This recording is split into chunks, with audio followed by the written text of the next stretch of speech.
C'est vrai, évitons de vivre notre déconfinement dans une chambre capitonnée de Sainte-Anne. Détendons-nous devant la télé et si possible en famille. Eva, qu'avez-vous en stock pour nous occuper des plus petits aux plus grands aujourd'hui? Eh bien, on poursuit notre balade dans la jungle des programmes jeunesse et je vous propose de commencer avec un dessin animé pour les enfants à partir de 4 ans. Et c'est un dessin animé scientifique. Bah oui, parce qu'il n'y a pas d'âge pour commencer à s'intéresser au monde. Ça s'appelle Sid, le petit scientifique. C'est disponible gratuitement sur France.tv. C'est aussi diffusé sur France 4 du lundi au vendredi à 10h40 le matin. Alors, hormis la voix un peu crispante de Sid, notre héros, c'est très très très bien fait.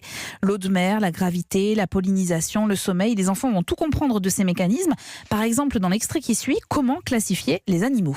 Alors, les enfants, vous vous amusez bien? Oui, on a appris à classer les animaux. Moi, je sais reconnaître les oiseaux. Ils pondent des œufs et ont des plumes. Et moi, maintenant, je sais comment on fait la différence entre un mammifère et un autre animal. Les mammifères ont des poils et les femelles allaitent leurs petits. Et moi, Marie, je sais reconnaître les poissons. Alors, ils vivent sous l'eau, se déplacent avec leurs nageoires et respirent grâce à leurs branchies. Alors, ce programme est une réussite par la diversité des sujets, évidemment, la clarté des explications. Et puis, il possède une autre vertu, à mon sens, c'est celui d'attiser la curiosité.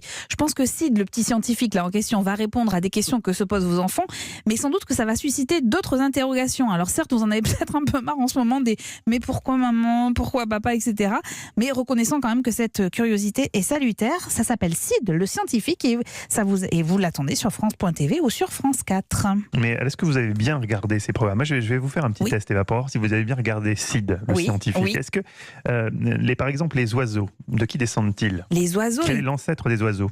C'est les dinosaures, non? Bien, les dinosaures, vous avez bien regardé. Est-ce que le requin est un poisson? Le requin est un poisson. Ouais, est un poisson. Bonne. Et la baleine? Oui, Et la baleine, c'est un mammifère. Bien joué, Eva. Comme quoi, c'était un petit test comme ça pour voir si vous vous contentiez de. J'étais en stress, si vous là. regardez un épisode ou deux, ou si vous regardez vraiment les choses à fond. C'est très bien, Eva. Bonne réponse. Pour les plus grands. Alors, pour les plus grands, autre programme d'animation que j'adore et qui est disponible là encore gratuitement sur le site d'Arte. Ça s'appelle Pigeons et Dragons.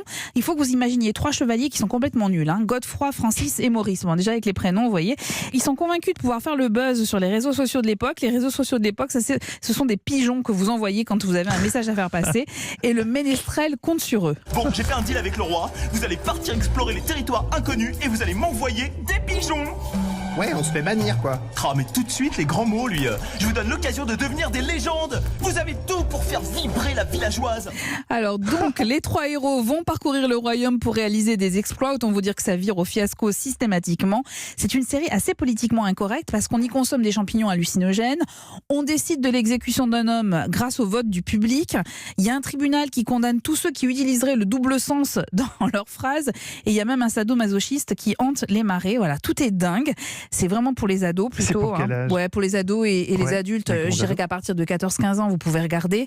Les sujets, la façon de les traiter, mais aussi la réalisation. Et la réalisation, c'est en stop motion. Vous savez, ce sont des objets réels en fait, qui sont dotés de volume. Alors là, en l'occurrence, les 3 chevaliers sont des figures en plastique. Ça ressemble à un croisement entre des Playmobil et des Bidibules, pour ceux qui connaissent les Bidibules. Voilà, tout ça agrémenté d'un humour à la Kaamelott. En tout cas, c'était ma référence quand j'ai regardé cette série. C'est franchement très réussi. Il y a 2 saisons qui sont signées Nicolas Rendu et qui sont disponibles sur le site d'Arte et c'est gratuit, arte.tv, Pigeons et Dragons. Voilà. Que ferions-nous sans vous, Eva? Certainement pas grand-chose. Merci, Eva Rock, pour tous ces conseils.